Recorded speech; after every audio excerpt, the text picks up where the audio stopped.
சமூக வலைதளத்தில் கொடுத்த விளம்பரத்தால் வசமாக சிக்கி சிறைக்கு சென்றிருக்கிறார் இவர். திருவள்ளூர் மாவட்டம் திருத்தணி அருகே புதூர்மேடு கிராமத்தைச் சேர்ந்தவர் 36 வயது முருகேசன். தன்னை சித்த வைத்தியர் என்று சொல்லிக் கொள்ளும் இவர் செம்மரக்கட்டையின் மூலம் ஒரிஜினல் குளிக்கும் சோப்பு தயாரித்து கொடுப்பதாக சமூக வலைதளத்தில் விளம்பரம் செய்துள்ளார். இது குறித்து தெரிந்து கொண்ட பள்ளிப்பட்டு வனச்சரக அலுவலர் சரவணன், வனவர் நிர்மல் ஸ்ரீரஞ்சன் ஆகியோர் முருகேசனின் வீட்டுக்கு மப்டியில் சென்று விளம்பரம் குறித்து கேட்டுள்ளனர்.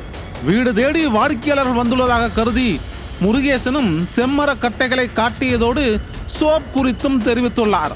இதனை அடுத்து தாங்கள் யார் என்பதை எடுத்து கூறிய வனத்துறையினர் முருகேசனை கையும் களவுமாக பிடித்ததோடு அங்கிருந்த 50,000 ரூபாய் மதிப்பிலான 25 கிலோ செம்மரக்கட்டைகளையும் பறிமுதல் செய்தனர்.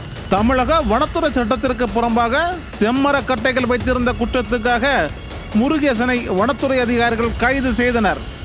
மேலும் மருத்துவம் தொடர்பாக எதுவும் படிக்காமல் பரம்பரை வழி சித்த வைத்தியர் என்று கூறி வைத்தியம் செய்து வந்ததும், ஆந்திராவில் இருந்து செம்மரக்கட்டைகளை கொண்டு வந்ததும் விசாரணையில் தெரிய வந்தது.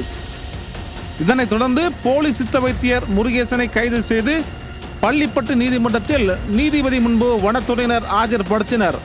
நீதிபதி உத்தரவின் பேரில் திருத்தணி கலைச்சிறையில் முருகேசனை அடைத்தனர்.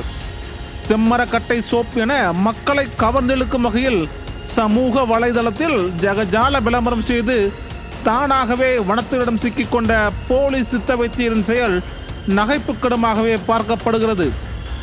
நியூஸ் ஜே செய்திகளுக்காக திருத்தணி செய்தியாளர் முனுசாமி மற்றும் ஆசாத்.